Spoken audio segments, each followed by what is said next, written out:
मेरे साथ बोलिए, भारत माता की। क्यों भाई, रत्नागिरी सिंधुदुर्ग वालों की आवाज को क्या हो गया है? ऐसी आवाज नहीं चलती है, शिवाजी महाराज की भूमि है भाई। मोदी जी को तीसरी बार प्रधानमंत्री बनाना है या नहीं बनाना है? जोर से बोलो, बनाना है या नहीं बनाना है? 400 पार कराना है या नहीं कराना है?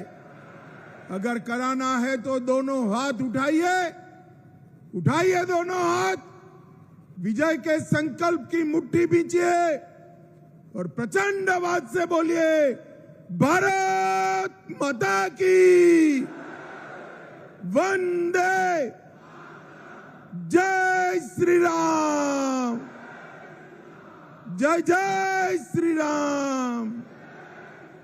मेरे साथ एक बार छत्रपति महाराज का, शिवाजी महाराज का जयकारा लगाएंगे। बोलिए, जय शिवाजी, जय जय जय जय जय शिवाजी, जय जय जय जय जय भवानी। आज इस विशाल सभा में यहां पर उपस्थित प्रदेश भारतीय जनता पार्टी के अध्यक्ष और मेरे मित्र सम्माननीय चंद्रशेखर बावनकुळे जी, श्री रविंद्र चौहान जी, श्री उदय सामंत जी, श्री दीपक केसरकर जी, श्री नितेश राणे जी, श्री शेखर निकम जी, श्रीमती चित्राताई वाघ जी, डॉक्टर नीलेश राणे, श्री किरण सामंत, श्री प्रमोद जठार जी, राजन तेली जी, बाल माने जी, सदानंद चौहान जी, शिल्पाताई पटवर्धन जी, और आज जिनको जिताने के लिए मैं यहां आया हूं, मोदी जी की मंत्रिमंडल के मेरे साथी श्रीमान नारायण राणे जी। राणे जी अगर आइए, राणे साहब आप जोर से ताली बजाइए राणे साहब के लिए।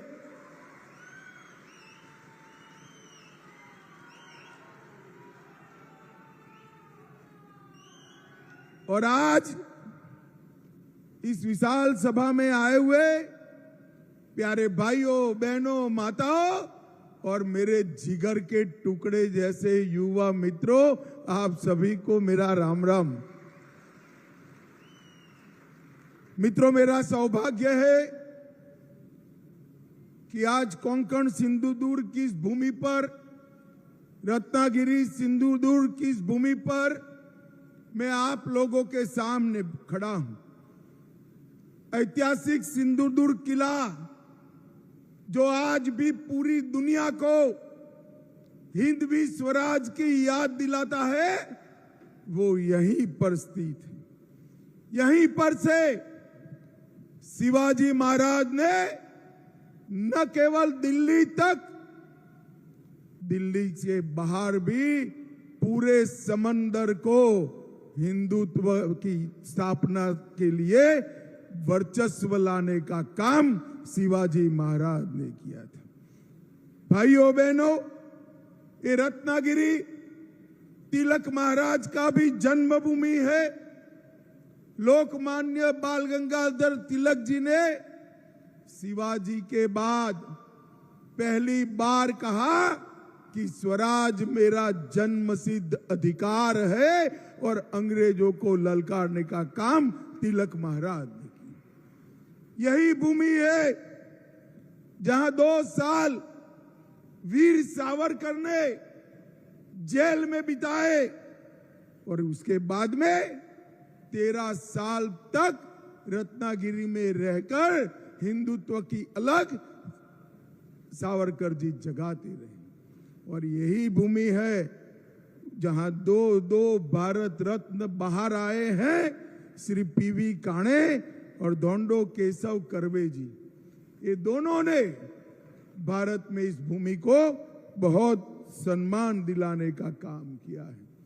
भाइयों बहनों, मैं आज रत्नागिरी सिंधुदुर्ग में आया हूं, तब मैं इतना कहना चाहता हूं कि आज क्या ये नकली सेना के अध्यक्ष उद्धव ठाकरे वीर सावरकर जी का नाम अपने भाषण में लेने का हिम्मत कर सकते हैं क्या? बोलिए, कर सकते हैं क्या? अगर सावरकर का नाम लेने से शर्म आती है तो काय की शिवसेना के अध्यक्ष उद्धव जी आप नकली शिवसेना चला रहे हो? असली शिवसेना एकनाथ शिंदे के साथ। भाई और बहनों, ये चुनाव जो है मोदी जी को तीसरी बार प्रधानमंत्री बनाने का चुनाव।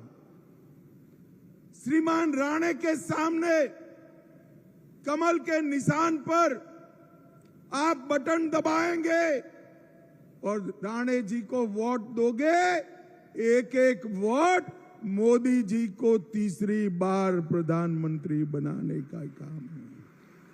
भाई और बहनों, मोदी जी को तीसरी बार प्रधानमंत्री बनाने का मतलब है देश को समृद्ध करना। मोदी जी 10 साल से मनमोहन सिंह 11वें नंबर पे हमारे अर्थतंत्र को छोड़ कर गए थे, मोदी जी 5वें नंबर पर लाए। मैं आज एक मोदी गारंटी बताकर जाता हूं, आप तीसरी बार प्रधानमंत्री बना दो, भारत के अर्थतंत्र को संसार में तीसरे नंबर पर मिल। भाइयों बहनों, मोदी जी को प्रधानमंत्री बनाने का मतलब है देश को सुरक्षित बनाना। मुझे बताओ रत्नागिरी सिंधुदुर्ग वालों, ये कश्मीर जो है हमारा है या नहीं है?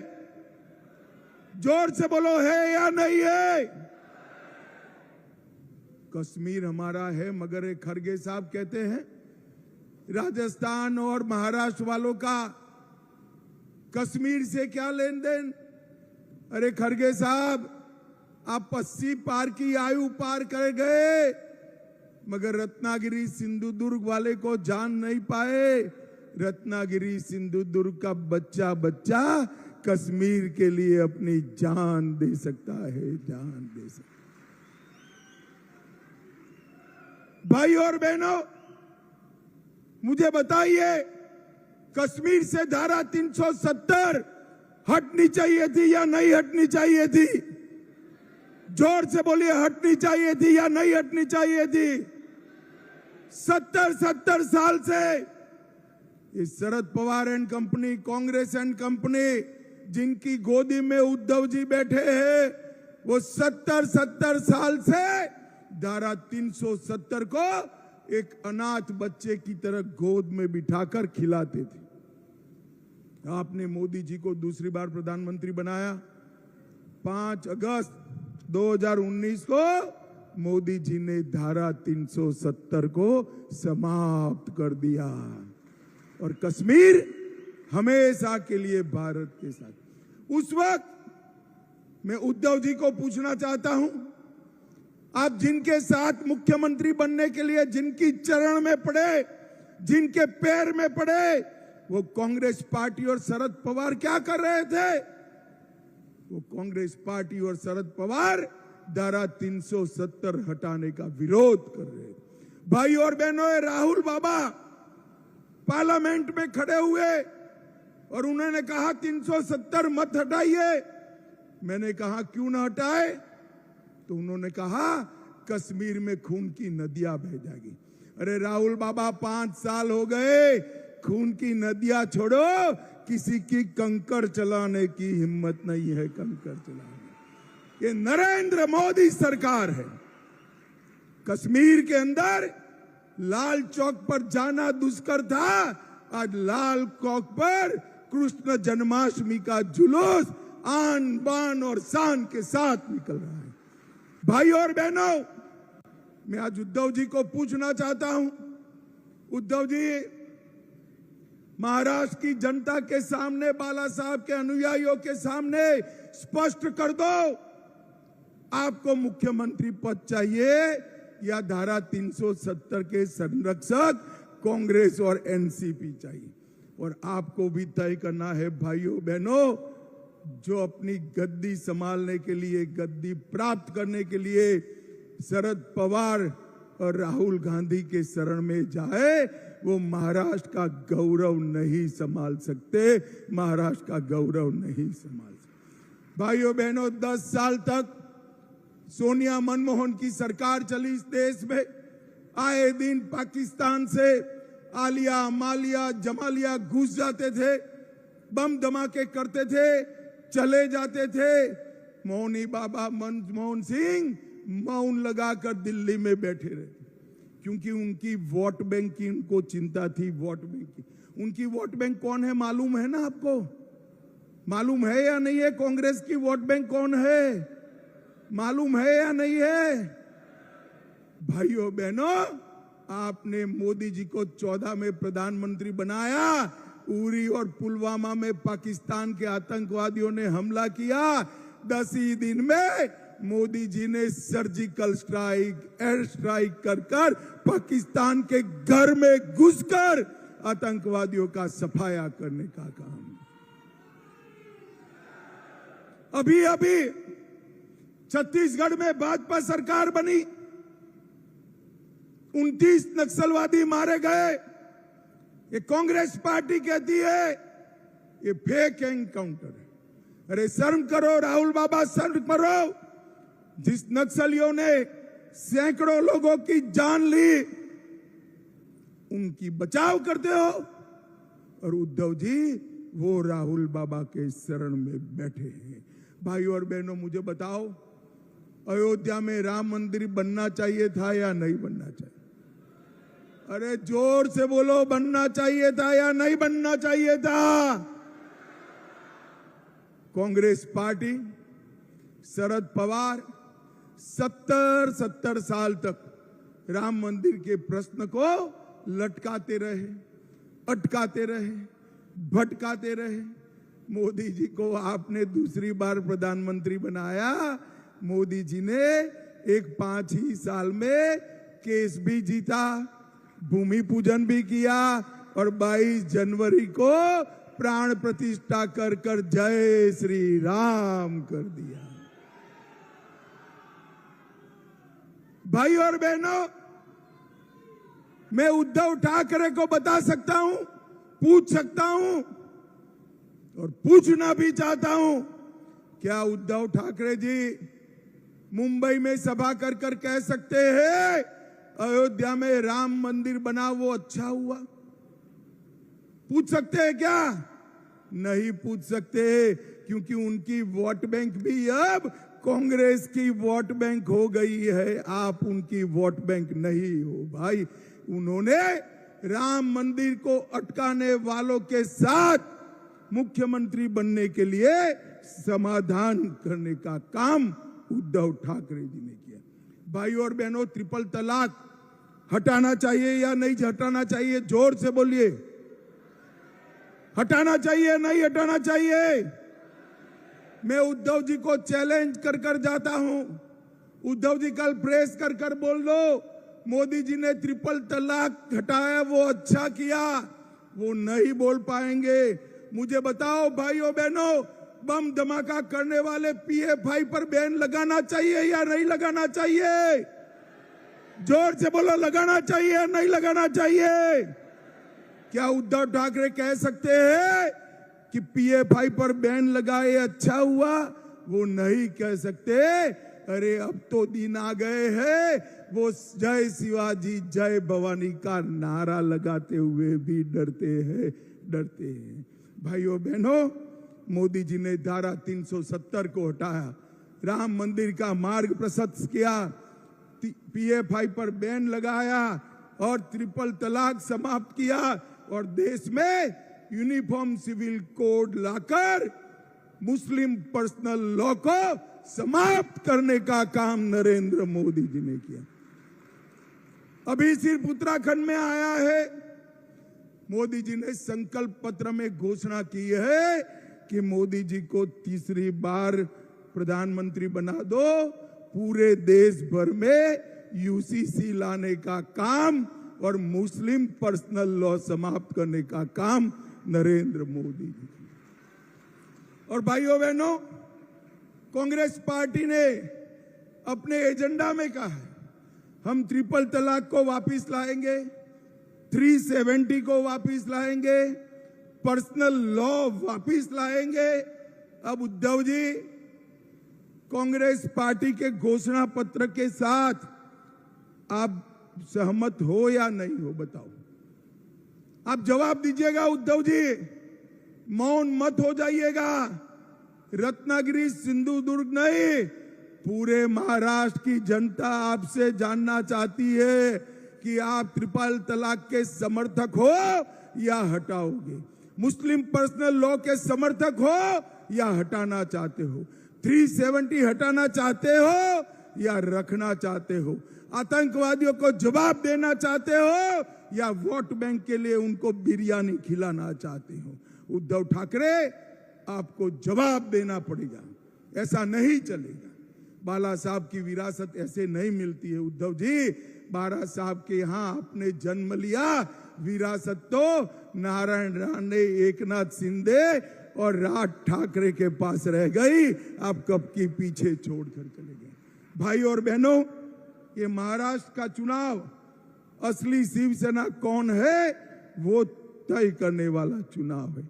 भाइयों बहनों, एक प्रकार से ये इंडी अलायंस जो है एक प्रकार से औरंगजेब फैन क्लब बन गई।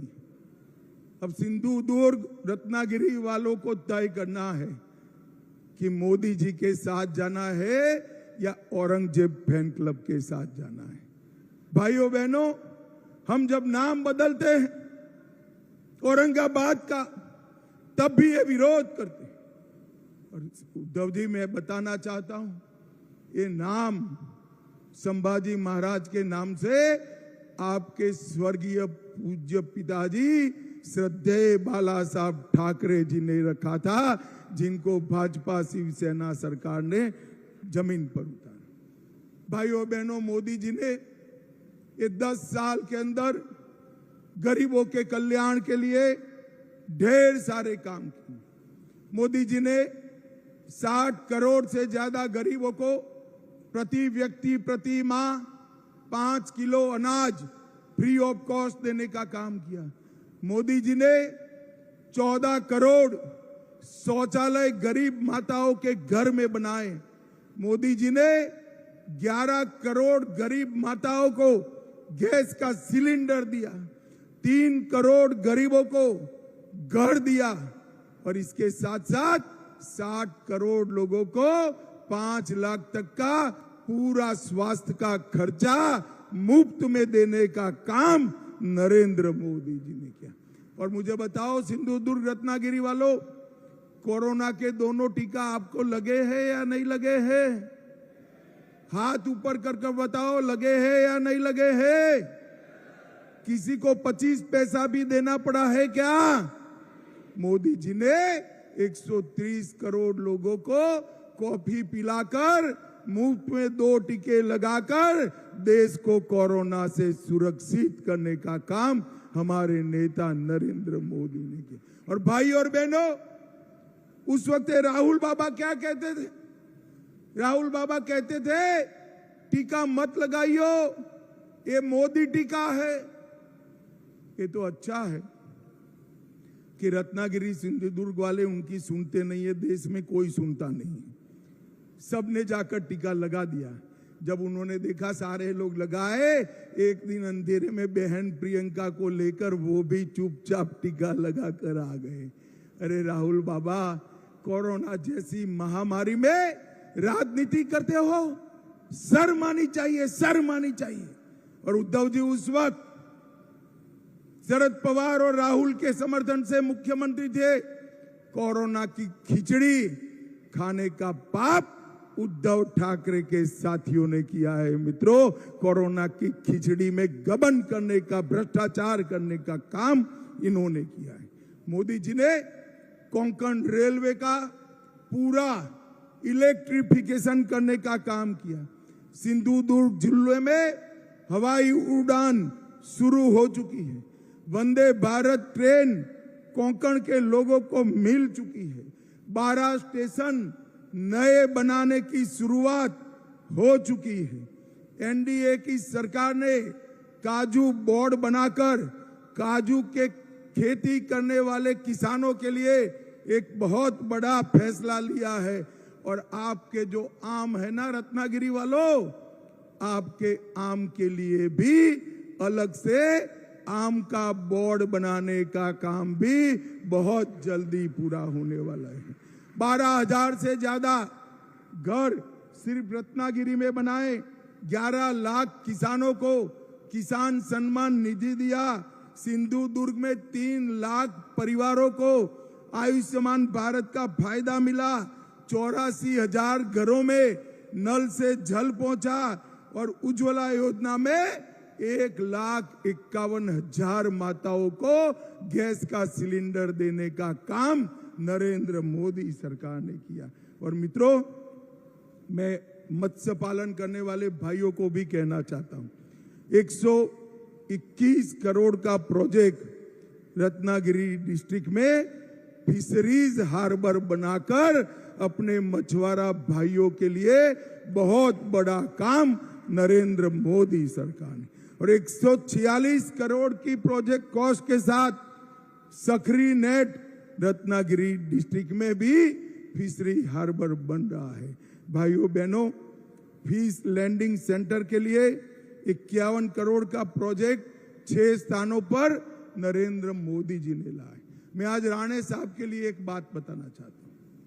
राणे साहब के मंत्रालय में, उनके नेतृत्व में, मोदी जी के मार्गदर्शन में विश्वकर्मा भाइयों के लिए 13,000 करोड़ का प्रोजेक्ट नरेंद्र मोदी जी ने चालू। मैं मेरे मत क्षेत्र की बात करता हूं, सुथार हो, लुहार हो, मछुआरा हो, सुनार हो, जूते बनाने वाला मोची हो, इस प्रकार के 20 काम करने वाली छोटी छोटी जातियों को ट्रेनिंग भी दिया, साधन भी दिए और 13,000 करोड़ का लोन विदाउट गारंटी दिया। विदाउट गारंटी नहीं दिया, उसका एक बड़ा आदमी गारंटर है।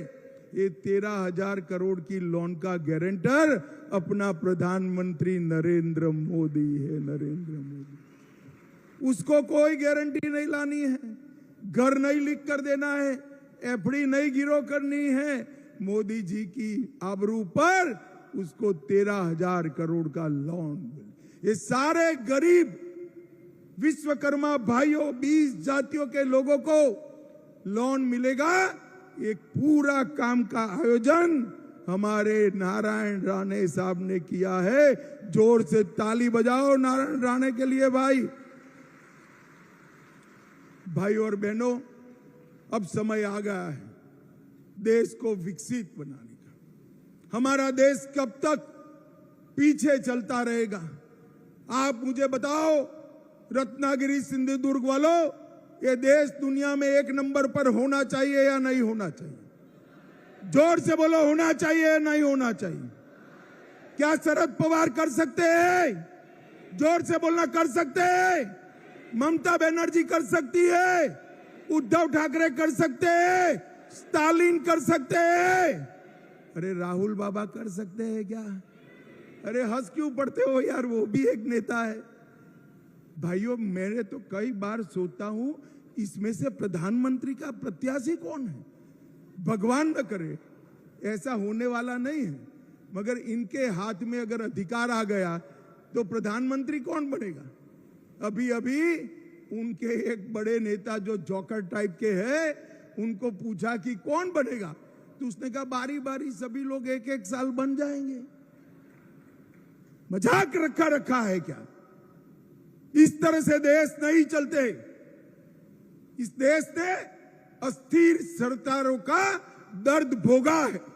मुझे बताइए भाइयों बहनों, ये बारी बारी प्रधानमंत्री बनाने वाली इंडिया अलायंस आई और कोरोना जैसी महामारी हुई तो कौन देश संभालेगा?